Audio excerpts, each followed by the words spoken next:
Good All evening, right. ladies and gentlemen. This is your host, David Murphy, from the National Black Unity News, also of the National Black Business Directory. And also, I want to let you know that one of our co-hosts, Mr. Andre Hector, he may or may not be with us this evening because he had a family emergency, but he said he may chime in from time to time. And as always, we have our soldier, my brother Satawi Jahi with us this evening. We also have a special guest whom he will introduce to you. And as always, ladies and gentlemen, it is a blessing and a pleasure to be here this evening. And this is a broadcast and a podcast, whatever you want to call it. But our main purpose is to give you information that can enhance your quality of life. And with that being said, I would like to introduce you to my soldier in arms, my brother in arms, my brother Satawi Jahi. You got it, sir.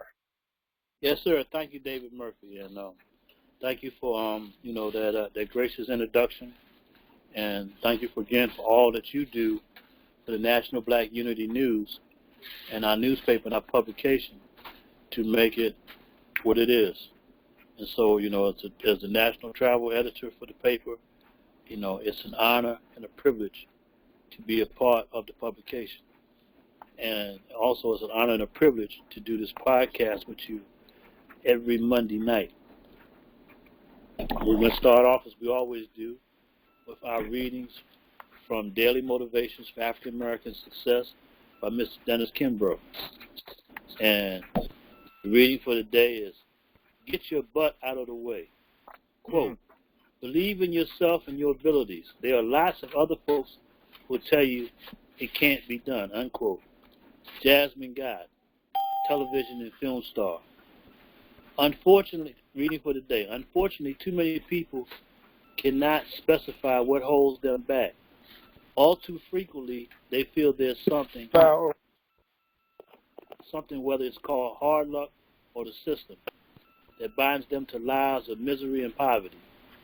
Some even boast of what great heights they could reach if only they could sever the cords that bind them. Surely they could change their lives for the better if they could remove the shackles, real or imagined, that chain them to limited lives. On many occasions, I've counseled men and women in a variety of occupations, and I've heard all kinds of stories. Very often people have said to me, "Dr. Kimbrough, I want to do this, but," or "Dr. Kimbrough, I'd like to have that, but," or "Dr. Kimbrough, I would become this, but."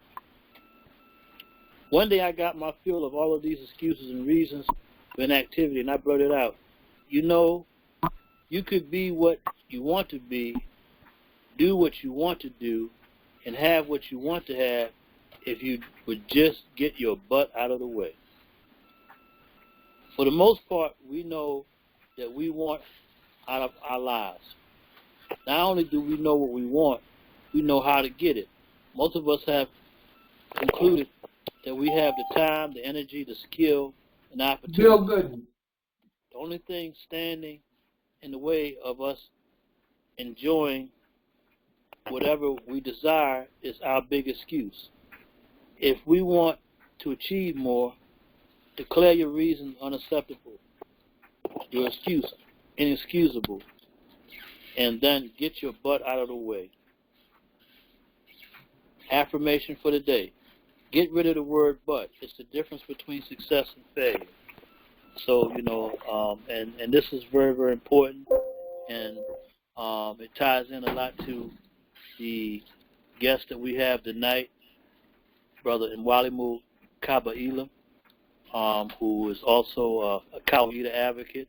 We both have come through, and it's interesting because today is the 5th night of Kwanzaa, but we both have come through the teachings of Dr. Maulana Karenga, and have done some powerful things through that organization. And it's an honor and a privilege tonight to bring before you Brother Nwalimu Kabaila. And I just want to say again that as we talk about that, get your butt out of the way, that one of the things that I want him to start off with talking about is that Frantz Fanon had a thing that he put out when he said there's three things that we need to look at. And first is, who am I? Am I really who I say I am? And three, am I all I ought to be? And those are three questions that we all need to ask ourselves. Who am I? Then after asking yourself and you're defining how you define yourself, am I really who I say I am? And then the last part of that question is, am I all I ought to be? And so, you know, we all have to ask ourselves those questions when we look at what we do. You know, sometimes we define ourselves as black men. You know, am I really a black man? And am I all I ought to be? And so, you know, again, I want to just, thank our guests for being on this podcast tonight. And this should be a podcast of historical significance. Today is the fifth day of Kwanzaa, near purpose to make our collective vocation the building and development of our communities in order to restore our people to their traditional greatness. As Marcus Garvey used to say, we was once great, we can be great again. Lose not faith, lose not courage, go forward. So with all of that said, let me bring forth to you, Brother Mwalimu Kabaila. The floor is yours, sir. Greetings, Abadi Ghani. James, start there, Abadi Ghani. Nia. Nia. Yes, sir. Right, it was good to be on. I want to thank the network for inviting me, especially my brother, Baba Jahi, for inviting me on to this program, and appreciate Brother Murray giving me this audience to share with you the wealth of knowledge and experience that we've gained working in the movement over the last 50 or more years. And we bring you greetings from the Congress of African People, which is an organization that I reformed, actually. Brother Jahi knows that we actually were engaged and met. The Congress of African People was an organization that actually started in 1970, and it was led by Amiri Baraka, who we knew then as Mamu Amiri Baraka. And in 1974,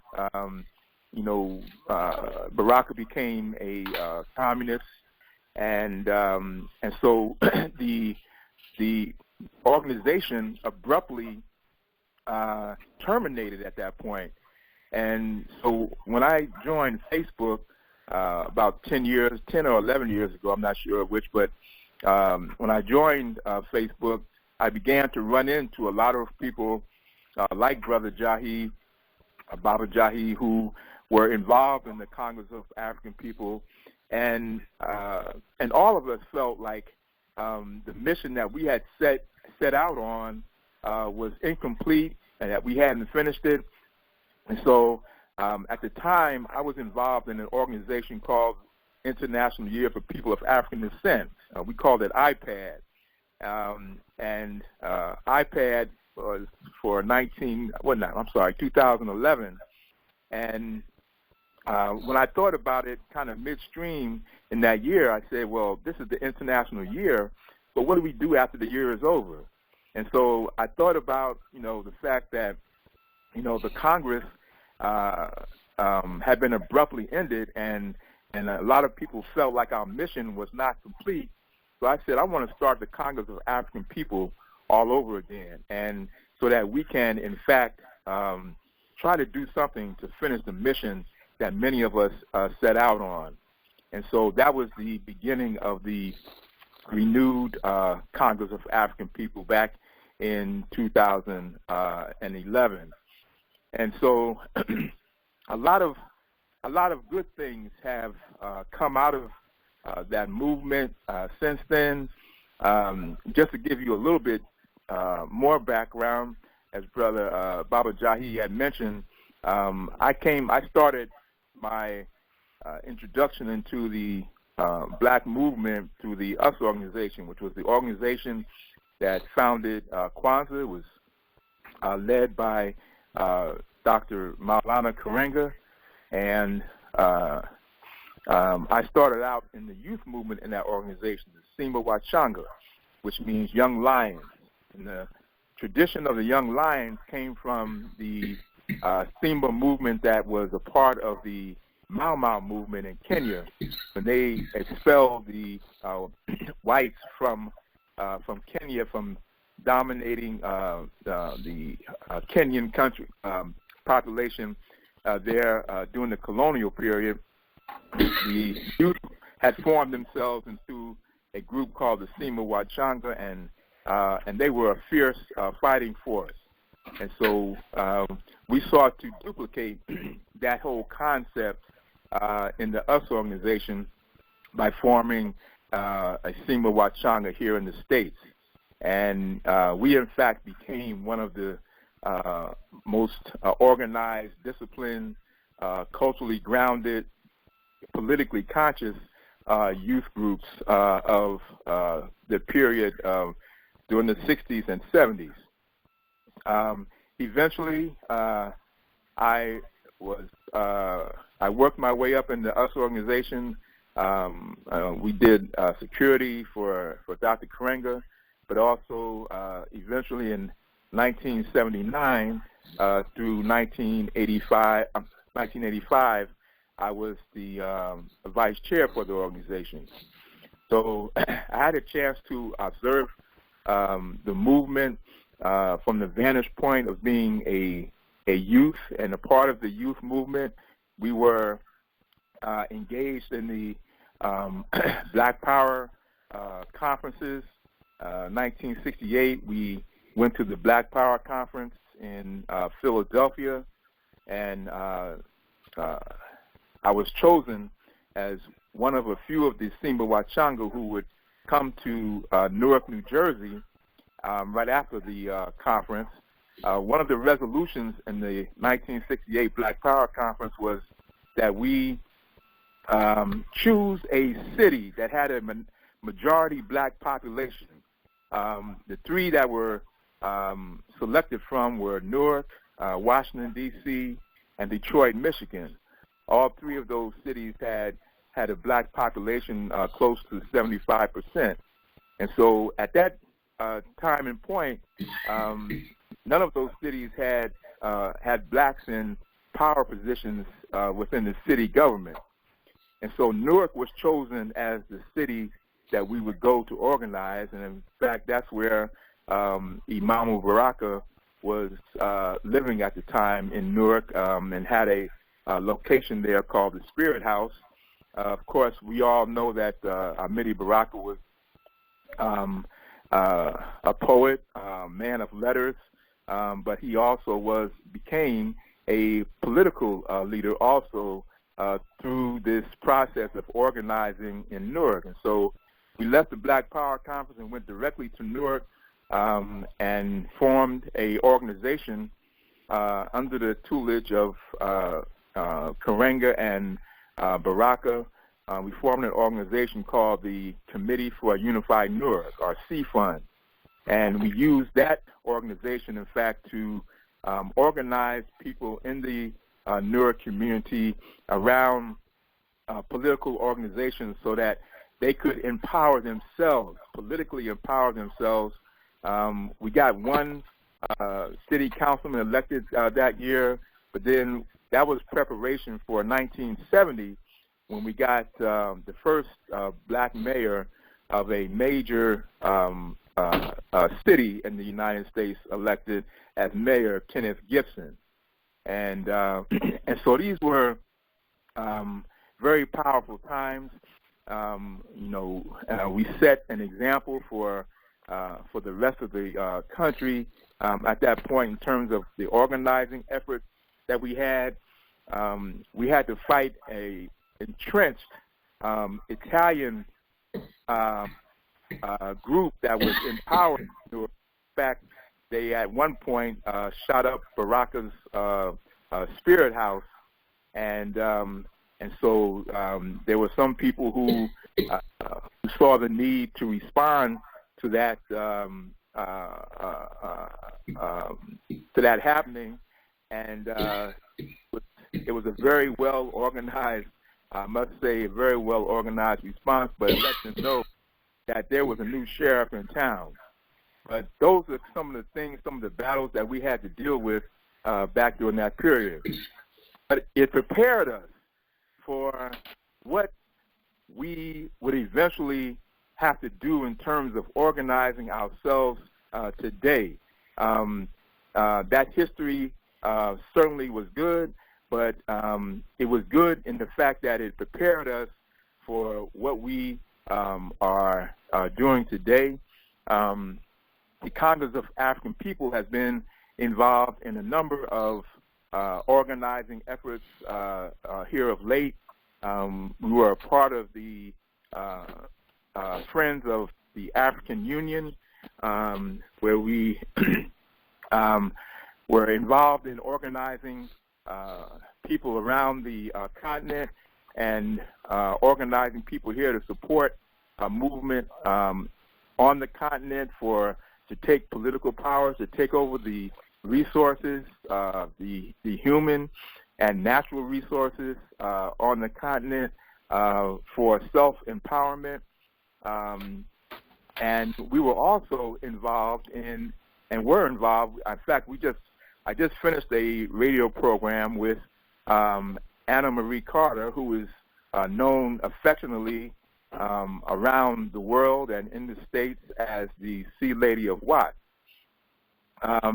She eventually became our, for the Congress of African People, she became our ambassador for food security and agriculture, and taught us the value of agriculture and returning to growing food as a means of economic empowerment, and that recognizing the fact, as Thomas Sankara, the former president of Burkina Faso in Africa, stated that a people who cannot feed themselves cannot call themselves a nation.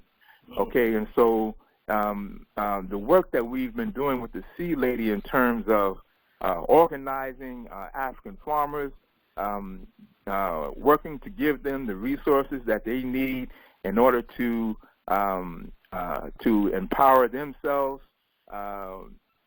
She has brought the whole, one of the problems in terms of Africans getting their food, African farmers getting their food to market, is the fact that they don't have a power system there that is continent-wide. And so the Sea Lady has engaged herself with a solar organization which can, in fact, refrigerate the food in order to bring it to market. She is also engaged in global trade, and so she's been organizing African farmers around the whole question of global trade, and has set up systems for home delivery, for engaging our people in for finance, to be able to bring them the finances that they need in order to have the equipment and pay people to work for them.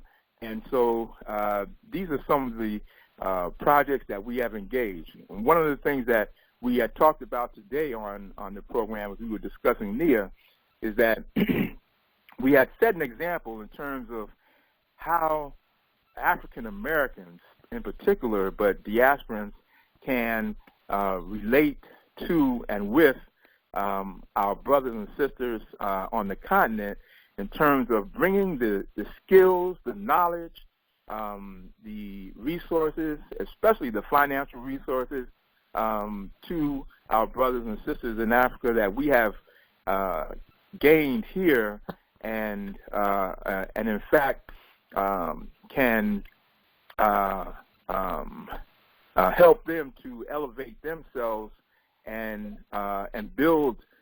relationship that we need to build as family, to build that unification bond between us and ourselves. And so we have also, in that regard, organized people in the Fiji Islands, in the Caribbean, South America, Brazil, and engaged them also in this process of economic empowerment through agriculture and food security.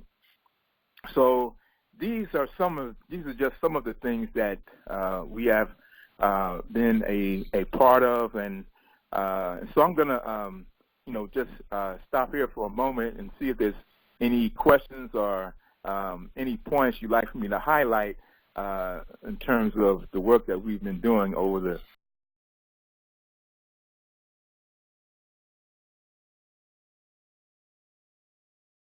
If you're looking for a reliable, professional, and affordable travel agent, well, you've come to the right place.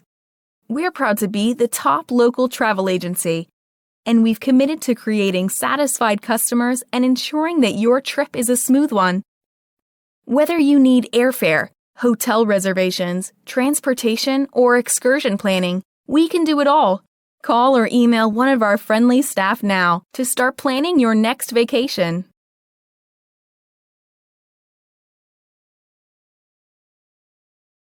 Past few years.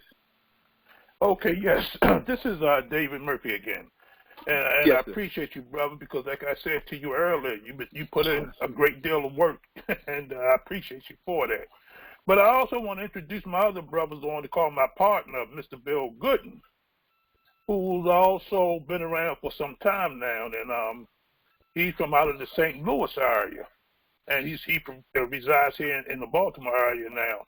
And he too has been on the front lines for a multitude of years, and engaged in political, social activists and things like that, as well as Brother Satawi and I and myself. I always done things kind of locally, but it's good to know that we have brothers all across the continent and around the world throughout the diaspora that it's connecting those dots. We have, some people say we have to get in where we fit in, but we all must put in some type of work in order to achieve that thing that we seeking: freedom, self-respect, self-reliant. And again, I appreciate it. So at this time, if I muted quite a few people out, so as you requested, I'm gonna open up the lines, and if people want to share some information with you, or like to ask you some questions, this is the time to do so. So I think and just be reminded that this is a recording, and we are recording this session, but the actual podcast will go forth tomorrow. And sometimes because of this is live, and because of background noises and sometimes technology interruptions and things like that, we edited that out. And so, but right now, let's be respectful of each other's time, and so anyone would like to jump in and join our conversation, this is the time to do so.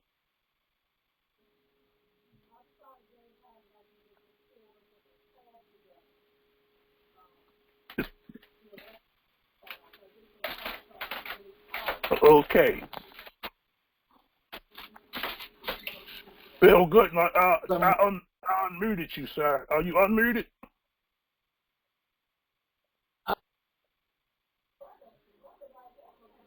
Can you hear me? Yes, sir. You in?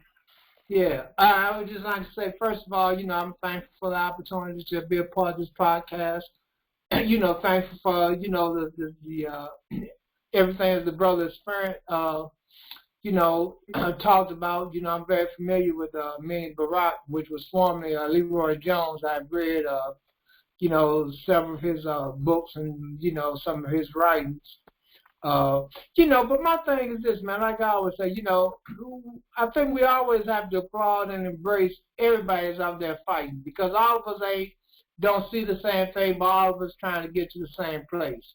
So, my thing have always been one thing, is that How can we unite? You know what I'm saying? Because I think that's the whole common cause in terms of what's keeping us stagnated is that, you know, the whatever it takes for us to unite as a whole, to bring all these forces together, you know, to organize around issues and not personalities, then I think that's our challenge. So again, I just want to thank the brother for the information he shared, and want to thank everybody, man, for just, you know, constantly fighting the band out on front. Thank you, sir. And also, my brother, I want to ask you this. You know, I sit here, I'm from the Baltimore, Maryland area. And my partner there, Bill Gooden, and I, we started this organization called Black Men Unifying Black Men. And I think this is our 5th year, right, Bill? Exactly.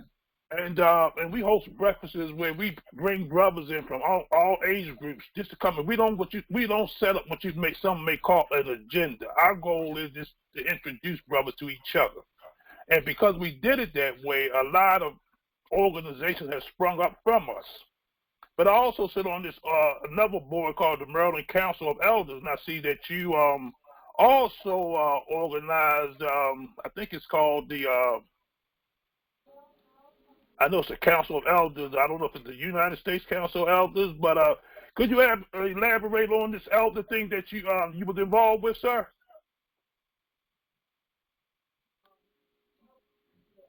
Is he muted? I hope not. Okay. Okay. Can you hear me now? Yes, sir. I got you. Okay. Yes. Thanks for that question. That's a great question. And several years ago, we set out to develop a proposal for a national Black Council of Elders.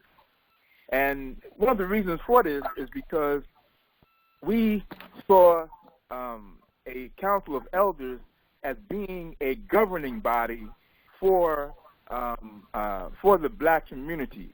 And when I say a governing body, I'm talking about a body that has the responsibility for protecting our people, for promoting our interests as a community, and for setting priorities in terms of what we need to do as a community of people to defend and develop ourselves. And so we set out to develop this proposal, and we did a great job. We weren't trying to really establish an organization as such. At least I wasn't. But if it led to that, and somebody else wanted to take on the leadership, that was fine. But I just started it as a vision in terms of having a self-governing body, because I read the book. I'm not sure if people are familiar with Ezra Arahony, Professor Ezra Arahony, who wrote a book on sovereignty. And he really argued the point that because of the way that racism has developed in America and the effect that it's had particularly on the African American community, that we have been left out of so much in terms of economic empowerment, political empowerment. We still see our youth, shot down on the street by the police. And so the whole idea of having a National Black Council of Elders was so that we would have a self-governing body that would look out for the interests of our community and pursue our interests in terms of encouraging our people to engage more in production as opposed to being consumers, to develop a national rites of passage movement for our youth. As we are aware, many youth groups in other communities, in the Asian community, in the Mexican community, they have I forget the names of the youth, the rites of passage for the Mexican community, but they have a a system whereby they take their youth through certain kinds of training and orientation, social orientation, so that they, in fact, can become more participatory in the development of their respective communities. And so since rites of passage is a traditional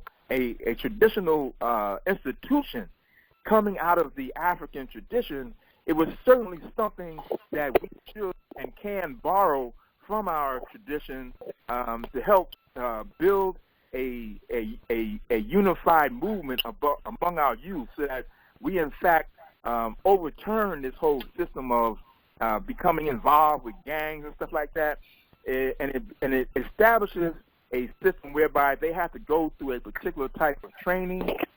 They're rewarded, for successfully completing the training process, the orientation process, to become productive citizens of the community. And so we saw that as a priority. Also, as a part of the National Black Council of Elders, we had a Queen Mother program. And so the Queen Mother, of course, helped to organize the women, because women play key roles in all of our organizations. In fact, it is my belief that one of the reasons why we had such internecine conflict in many of the organizations back in the 60s and 70s is because we didn't have women at the leadership and didn't include women enough in the leadership circles of many of our organizations. And many of us know we build women always do a lot of most of the work in terms of putting together programs and implementing programs and stuff like that. So they do a lot of the work, and their intellectual contribution should be recognized by including them in, or them including themselves. They have to assert themselves too in the leadership roles and responsibilities of the organizations in our community. So the National Black Council of Elders was that type of an effort to bring that type of organization to our community. And also this also grew out of the work that I had that I was doing at the same time with the Friends of the African People. We called it FAU. And one of the programs that developed out of that was the effort to build what we called a commonwealth, a diaspora commonwealth, because we recognize that our survival and development as a community of people is directly related not only to our brothers and sisters on the continent, but also our brothers and sisters in the Caribbean, in Australia, in Europe, in South America, for example, like in Brazil, Venezuela, Costa Rica, in the Pacific Islands. There's 25,000 islands where our people are located in the Pacific Islands, including the Fiji Islands. So our people in West Papua, who are suffering at the hands and experiencing a genocide that's being imposed on them by the Indonesian country, who is actually working on behalf of Belgium to take over the mineral deposits that have been found in West Papua. So they're exacting a genocide on the West Papuan people. So we talked about in the National Black Congress, the National Black Council of Elders, we talked about the need to develop this commonwealth that would in fact have governing power over all people of African descent outside of Africa. And that includes Mexico. The African population, the African descendants in Mexico most of whom live in the southern part of Mexico, they are completely outside of the economy in Mexico. They're not allowed to participate, and so they have no way of really sustaining themselves. And so it becomes important that we have something like this Commonwealth, which can in fact have some power, governing power over people like this who are totally displaced in the countries that they reside in because of their color, because of their African heritage, and so that we can in fact develop relationships with them, and at the same time help, while we're helping to empower ourselves, we also take our experience, technology, knowledge, and finance to help develop our people in other locales around the world also, because we see ourselves as a world community. We are the most global people on the planet, okay? We are the most global people on the planet. We are everywhere. And so we have a role and responsibility to develop, to build the linkages between and among our people wherever we are around the world, because that is going to be our power. As Marcus Garvey pointed out, Africa is our power base. You see that Marcus Garvey did not just focus on Africa. He built organizations around the world. That's how he had, I think it was it 3 million or 6 million people in his organization, because he had organizations everywhere. And he emphasized the fact that people needed to engage in industry, in developing their productive power and becoming self-sustaining. So we sought in the National Black Council of Elders to build this movement, but also not isolated to a concept that was just done here in the States, but we encouraged National Black Council of Elders in every country where people of African descent are, so that they can in fact consolidate their power, consolidate their resources, and work towards empowering themselves and uniting with others of us who are working to empower ourselves, because we feel that we can be a world power when we consolidate and build and unite ourselves around the world, being that we are in every part of the world, on every continent. So I appreciate that question, brother, and if there's anything else related to that, go ahead. Yeah, I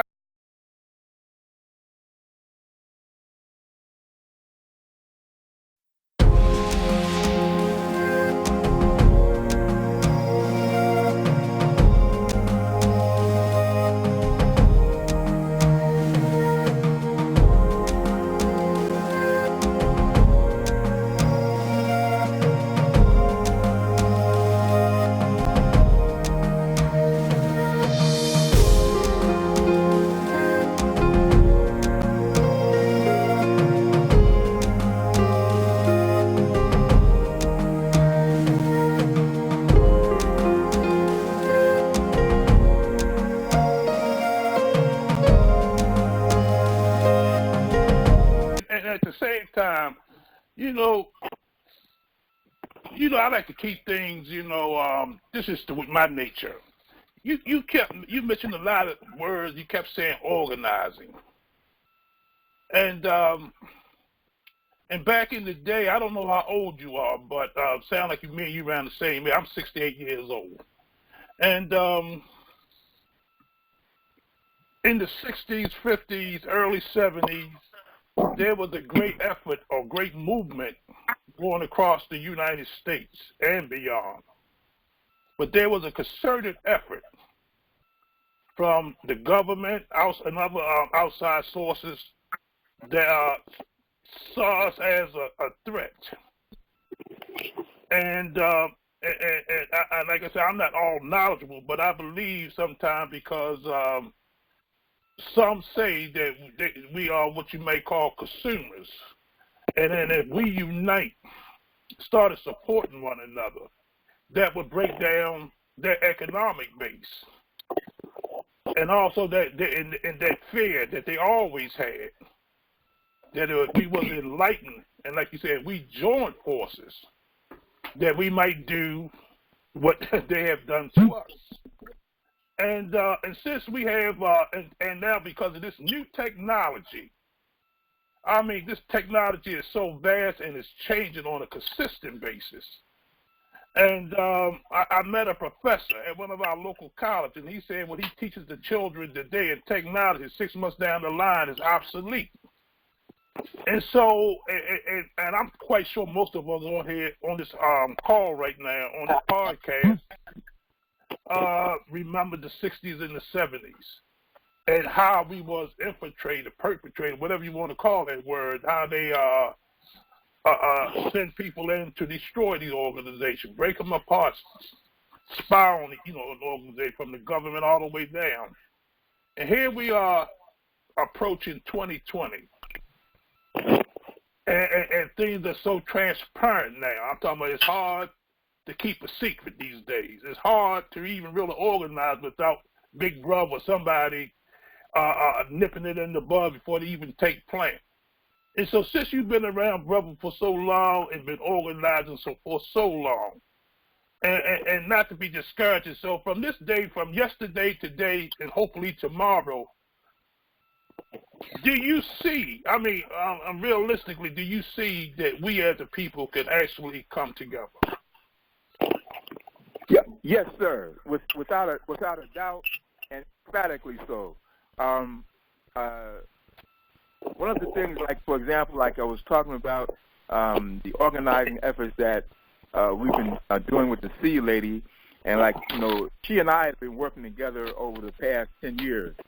But one of the things that we've done is we've trained over 1,000 other people in the organizing efforts that we've engaged in.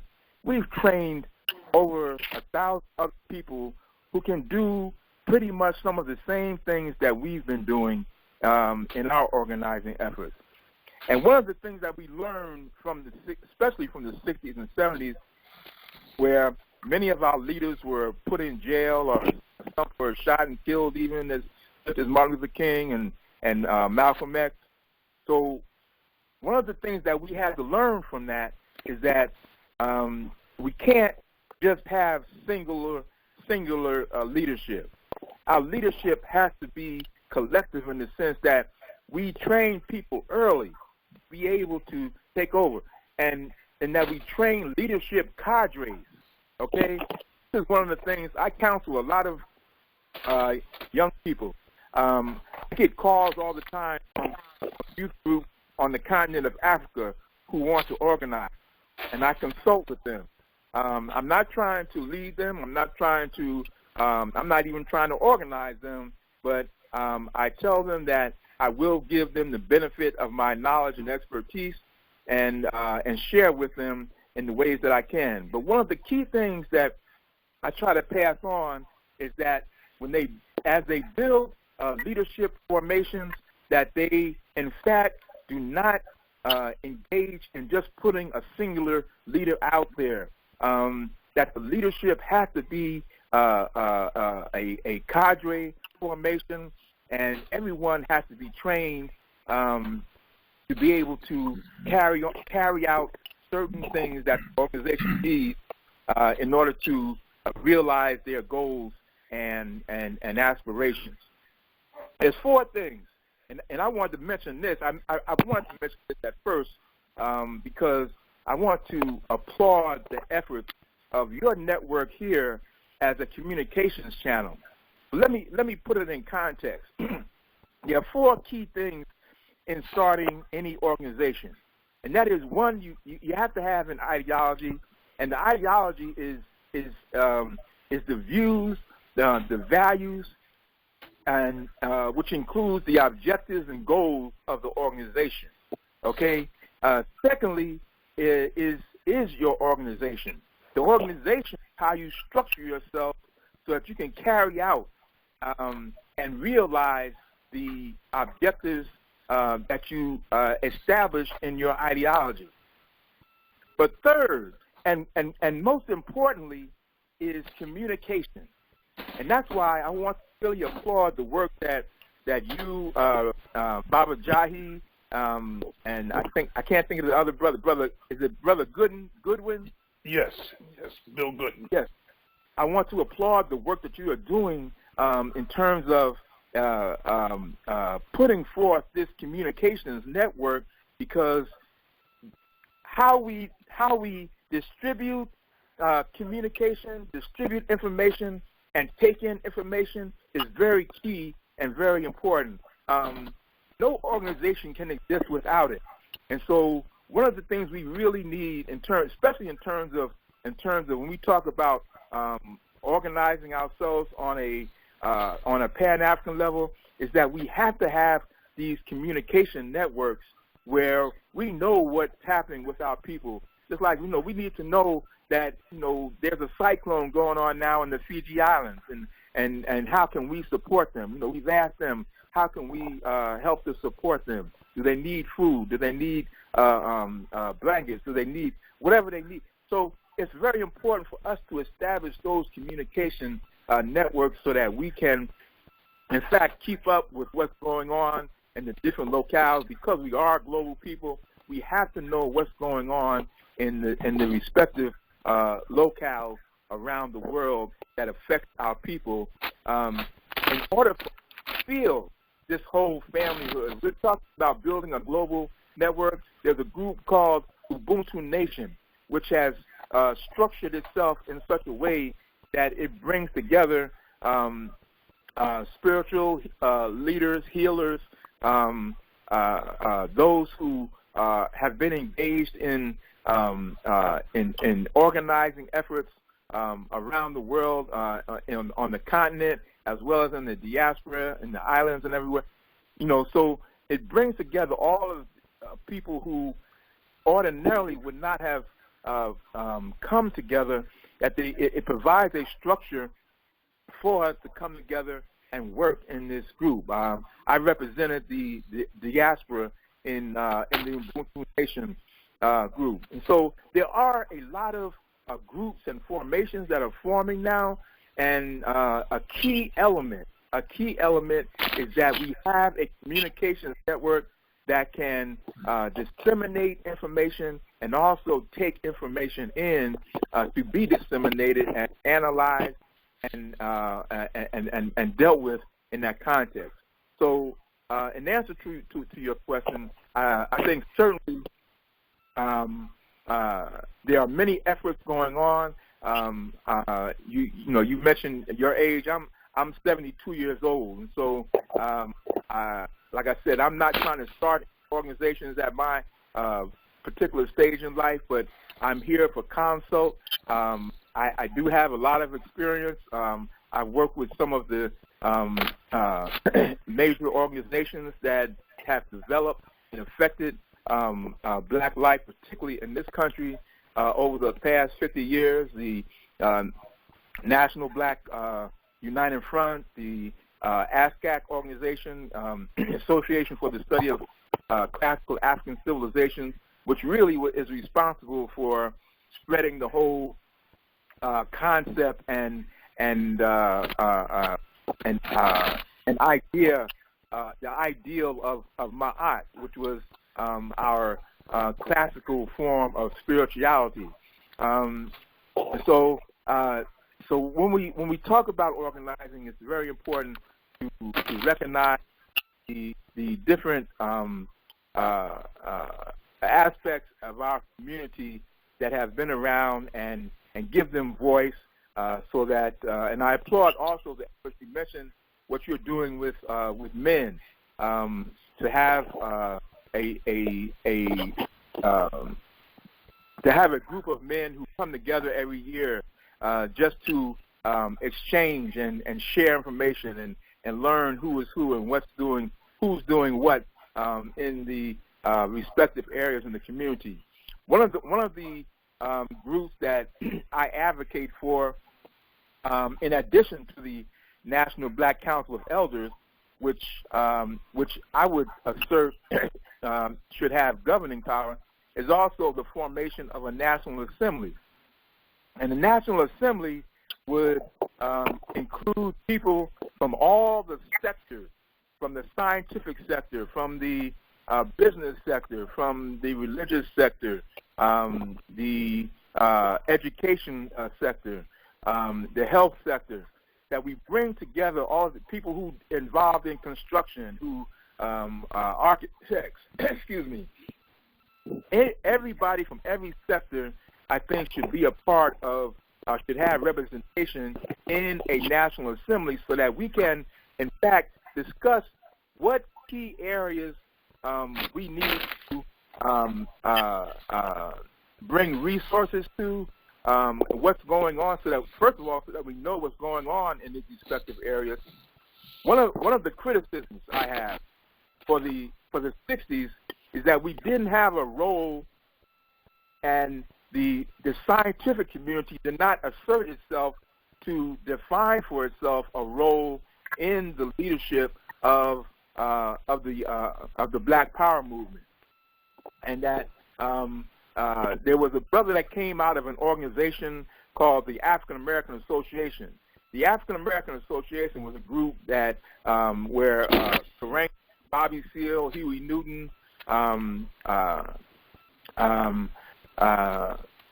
of these names you may not know, Mamadou Lumumba and his brother, but there was a brother there named Lee Cherry, and Lee Cherry was the only scientific person. Most of the other people had experience in the social sciences, but Lee Cherry was a young brother. He was one of the youngest brothers there. His older brother brought him into the group, and he was the one that was involved in science.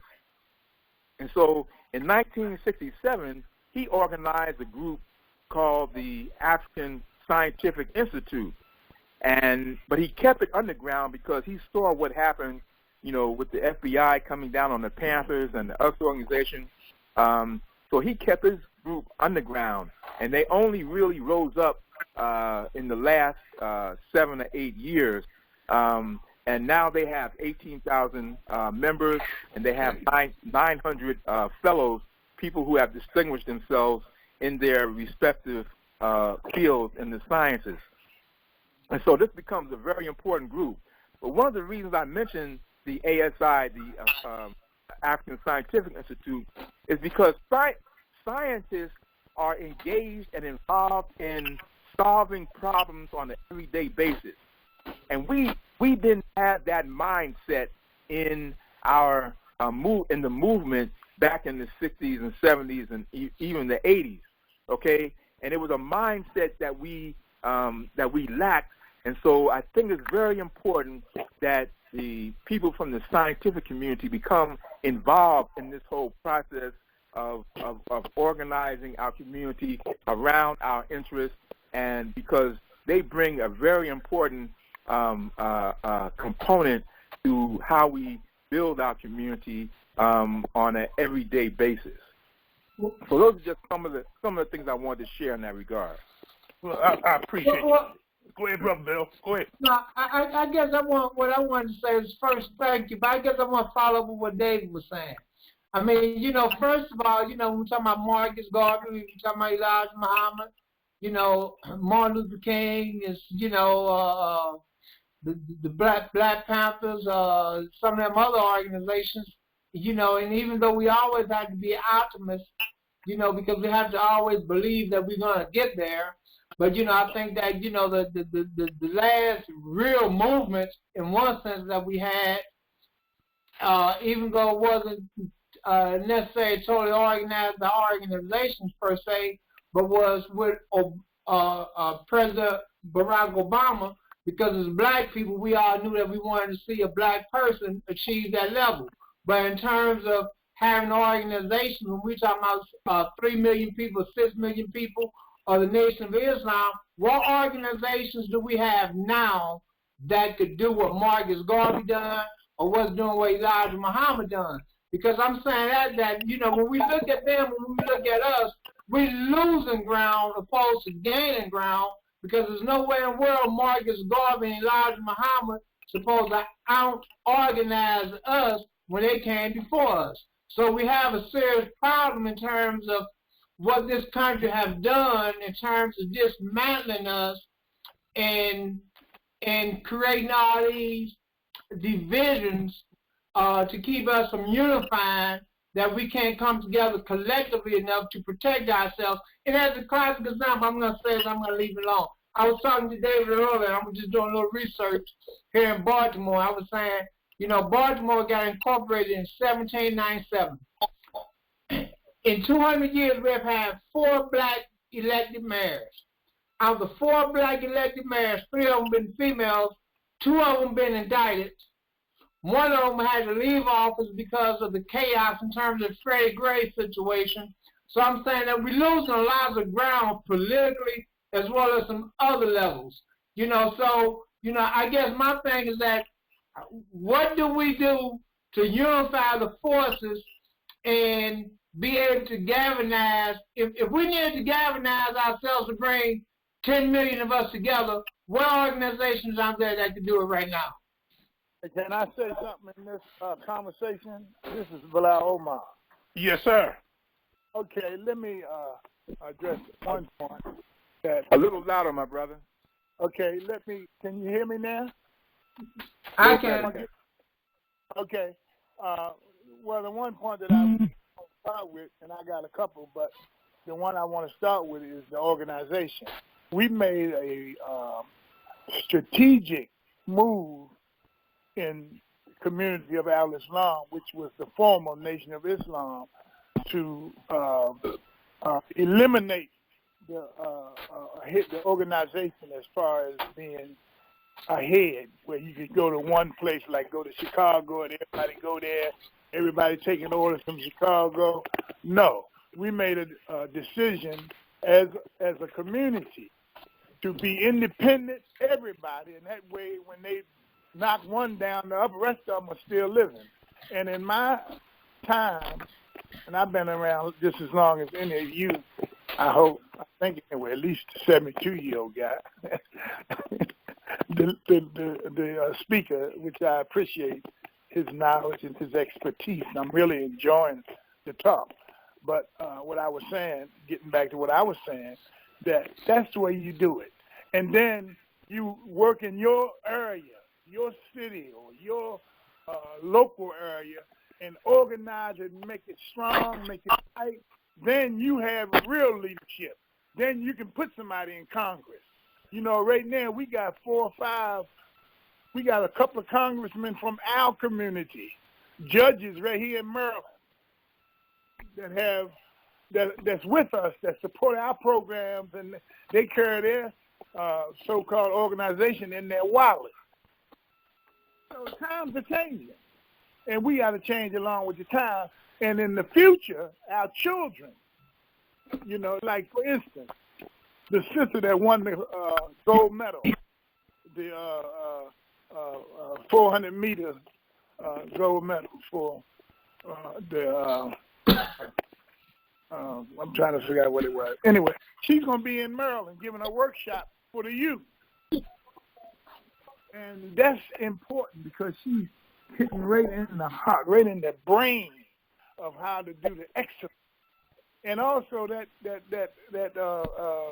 her 400 meter is historical because it's you know, it's parallel to our 400 years of slavery here in America. So this is one point that I was trying to make that I think we might be missing, because we ain't gonna have no million people that's gonna do nothing. If they want, this government is so sophisticated, this society, they can find out everything you're doing and break it up. No, we gotta be. I mean, this is my opinion now. I'm not trying to tell nobody what to do, but I think that we're gonna make progress. The future is for us, and God's gonna bless us. I think that God is blessing us, and He's gonna continue to bless us because we deserved it. We the ones that was hurt the most out of all of the people on earth. The racism that they used on us was the worst form of racism ever known to mankind. and the damage that it does to you. Racism has damage that you don't see, but it destroys your brain cells for thinking reality. Now let somebody go that. Okay. All right, that's great. You know what though? Like my brother said, you know, and yeah, there's all types of opposition out there, all types of technology. You know, computers looking back, television looking back at you, and then you know, people easily can be brought and things like that. But you know, this is hope for me. Just on this conversation now, I know that there's several brothers on here right now who have put in work, not just like I say, 50 years plus, but on the front line and have not given up. So that's hope to me. I myself publish a nationwide black newspaper. I'm one person and brought quite a few people together. So there is hope. And just like my brother, he's been out there for some time and formed and participated in a multitude of organizations. And he's still standing and still teaching. Bill Gooden, author, activist, been out there for a multitude of years, still standing and still putting in work. Brother Satawi, he's been out there, man, working with our youth and doing all sorts of things, dedicated his entire life. And my brother Omar Bilal, he's been out there every time. You know, we came up from the same neighborhood. This brother participated in economic empowerment. He's involved with our institutions. I mean, you know, everybody's putting in work. And so we're just a small handful of people. But there's brothers and sisters all across this globe who's putting in work. Our key thing is that somehow, some way, my brother mentioned communication, connect the dots. Like Brother Cliff does. We have a brother here from, I think it's SRDC. I think that's what the organization is. Yeah, that's it. And he put together this thing, this wheel, a spoke, like a bicycle wheel.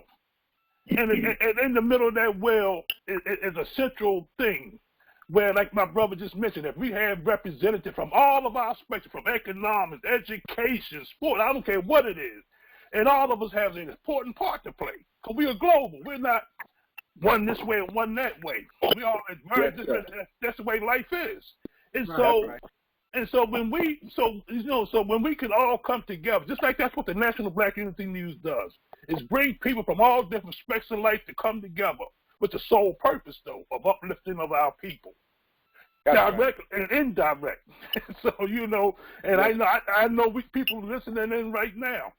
But like I say, but we have to learn to, in spite of the opposition, in spite of everything that's going up against, because I still believe it, because I wouldn't be doing the things I'm doing, and I believe neither one of you brothers if you didn't believe that, you know, that all of this is possible. But gentlemen, we don't have much time, so I'm going to do a little round robin because we control our own time.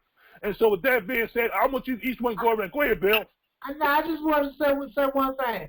Because, you know, Omar Bilal, you know, whenever he's talking, man, you know, listen, I always appreciate his knowledge and his spiritual advice and everything else. You know, but my thing is this. We always have to be hopeful because we're born out of hope, and hope is what's got us to where we are right now. So we can never give up on hope. But then at the same time, we have to kind of really look in terms of our situation. You know, 30 years ago, we was not locked up to the point that we locked up where we are today. We was not killing one another to the point that we are today. We didn't deal with the addiction of drugs and some of the other stuff that we're doing. You know, like I keep saying, even with this here technology wave, then in my opinion, you know, I'm saying like how technology is moving, I wouldn't be surprised if this government comes up with a way to eliminate a portion of the population, because a lot of us would not be needed when these robots and stuff come into existence like they're coming into existence today. But we have to be hopeful human beings because the Creator made us to be hopeful, and we have to have a belief, and that's the whole thing in terms of having faith. You know, faith is something that you believe in but you don't see. So we have to believe in a higher power that no matter what comes after us in terms of trying to destroy us, that God not going to let it be because we are destined to be here. All right. That's right, my brother. And we recognize that we were the first people here, okay? Our people, our African people were the first people. And it's incumbent on us to recognize and realize that we didn't come to the world to be taught by the world. We came to teach the world, okay? And the fact, we were the ones that brought the sciences. We started the whole educational process. We did that. That's our civilization. That's the importance of knowing our history. And so when we know what we have done historically, then we know, in fact, also what we can do, okay? And I'm not deterred at all. I don't care what kind of technology these people think they have. They're not as smart as us. They're not smarter than us, okay? We're smarter than them. We're the ones that created the internet. We're the ones that created the cell phone. Read the history. What's the brother's name? Russell. Brother Jesse Russell developed the cell phone. The brother from Nigeria developed the internet, okay? So these things came from us. And so I'm not impressed with them at all. They can't control us. We have the power to control ourselves. We have the power to, in fact, change the world and bring, as our Kemetic ancestors taught us, to bring good back into the world. That's our role and responsibility. And so, like the brother said, we have to have faith in ourselves, faith in the victory of our struggle, faith in our people, faith in our teachers, and the ability to win for the interests of our people. So we're not deterred by anything that these people bring. They're not smarter than us. We in fact will know. We know how to get around them. There are underground movements right now in our community. The youth have learned. Many of them have formed, and I've been contacted by some of them. They're forming underground movements that we don't even know about, okay? Because they learned from the 60s and 70s, when they toppled the top leadership. So they learned from those things, okay? They're not dumb. So no, like the brother said, we have to have faith in ourselves and faith in our ability to become victorious in our movement. All right. With that being said, gentlemen, before we close this session out, this has been very spirited and informative. And one thing I've learned from this conversation, unity, organization is still alive and well. And, yes, sir. The only thing we know what we need to do. We know it. Like you say, we're not dumb. We know what needs to do. And let's just do it. Right. And so, by any means necessary, what we like, right. Uptown, downtown, around town, we can do it. Yes, sir. And so, but in any case, gentlemen, before we go, my brother, can you give out your information, or so that people know how to get in touch with you? I mean, if you care to share that. Yes, sir. Yes, sir. Again, the name is Nwalimu Kabaila. You can Google me. You can also Google me at Wesley Kabaila. I think they have like several pages, but my email is Congress of African People 77 @gmail.com.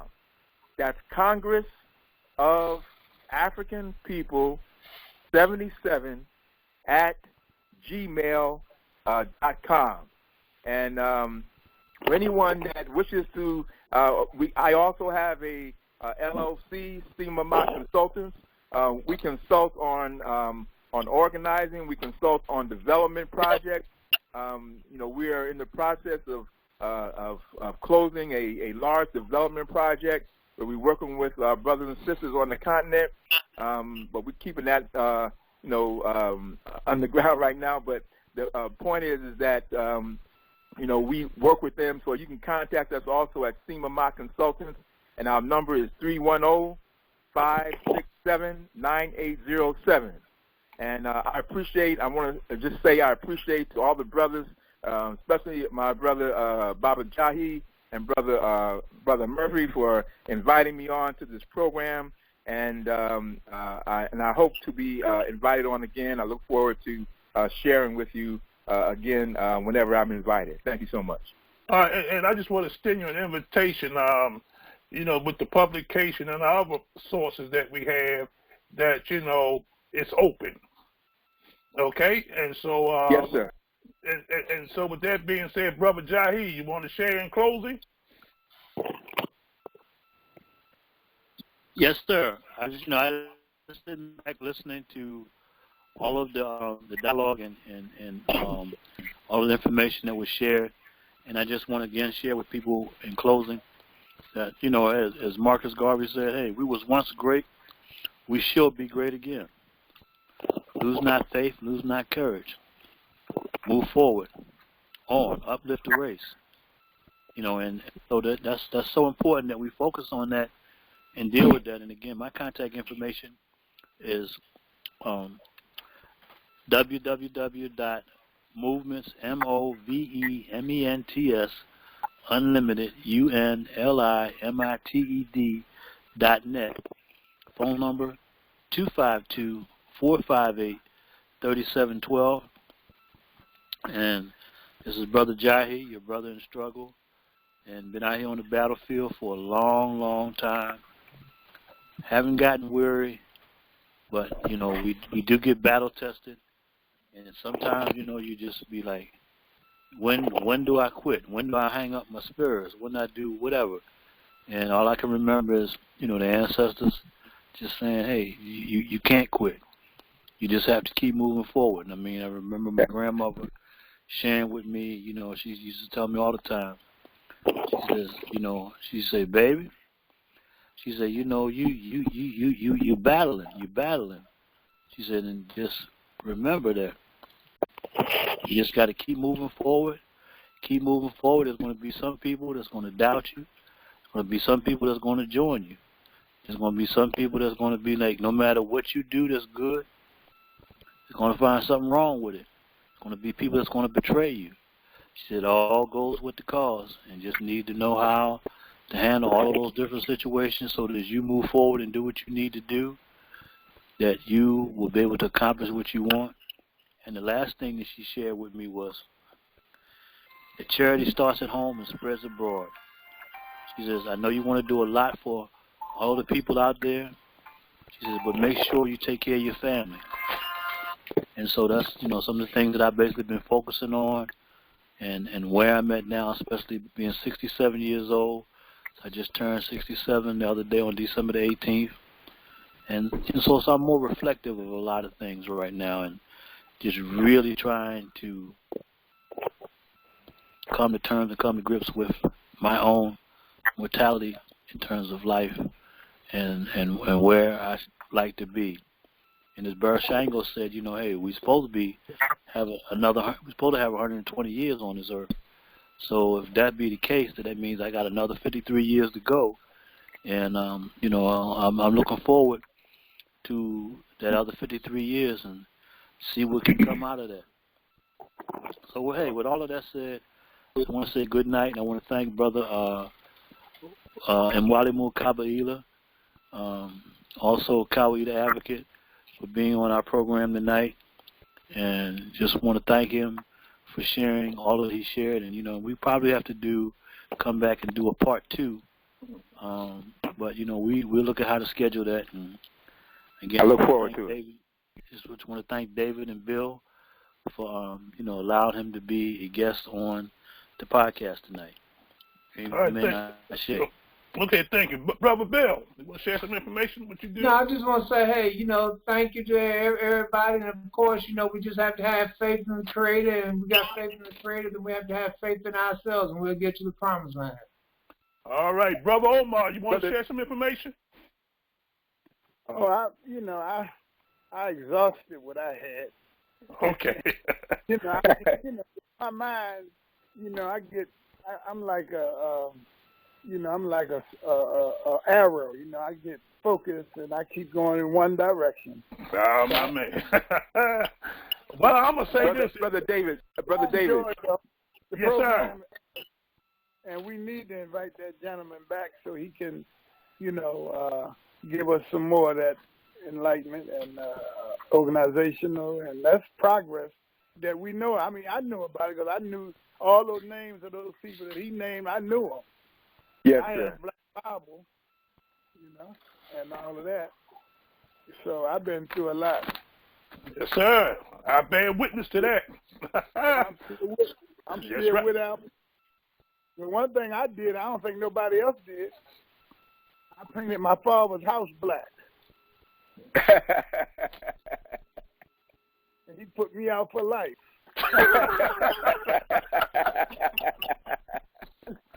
Brother, you ready to say something, brother? Yes, sir, brother David. I would be remiss if I didn't mention this, and I just want to again, as I thank you for inviting me. I also want to say that the Congress of African People is an online Facebook community. We have like 60 groups on Facebook. We have a fashion group. We have two news groups. We have we have 3 women's groups. We have 2 children's groups. We have an art group. We even have one for Pan-African recipes.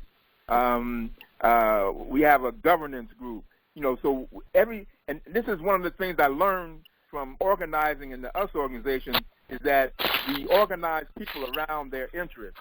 And so wherever I think people have an interest, we also have a very developed STEM room, science room.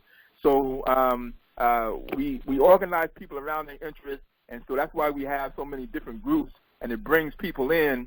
And so we connect with about 21,000 people through that network through the Congress of African People groups. So look for us on Facebook.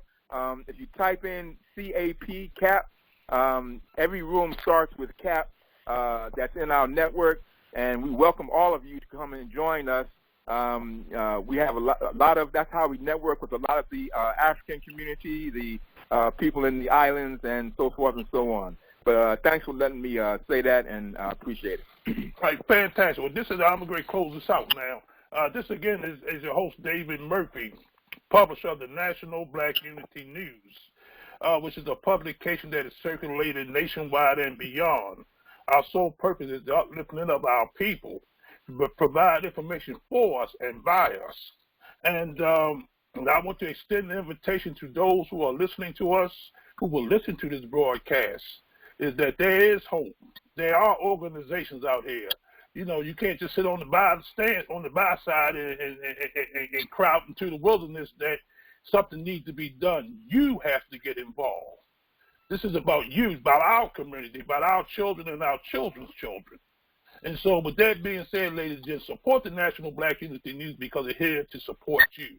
And you can visit us on our website at tnbun.com. Again, that's tnbun.com. And also, when you go to that website, you can also join our nationwide directory. And we want everybody to participate because this is another way that we can connect the dots, connect us to one another. And as you can see, just another connection has been made this evening. And we are waiting on you. And we can be reached there. I can be reached at 443-455-2373. With that being said, ladies and gentlemen, we're going to close this out. And I want to thank my guests. I want to thank all the participants. And let's keep moving until we're going to keep on this thing until the victory is won. Thank you. Good night. All right, pause, everybody. Good night. Good night.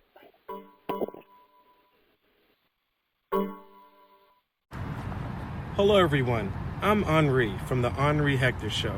I have a question for you. Are you searching for information? The kind of information that is powerful enough that is able to challenge you and make a change to enhance the quality of your life and the lives of others? Then I challenge you to listen to our podcast that is created to meet our people's needs. Come tune in to the National Black Unity News Podcast, where I'm your co-host, Henri Hector, sharing the very best alongside with our host and publisher of the National Black Unity News, Mr. David Murphy and Shatawi Jahi, every Monday at 7:30 p.m. For more information, please visit my website at www.henrihector.com or call 410-200-9347.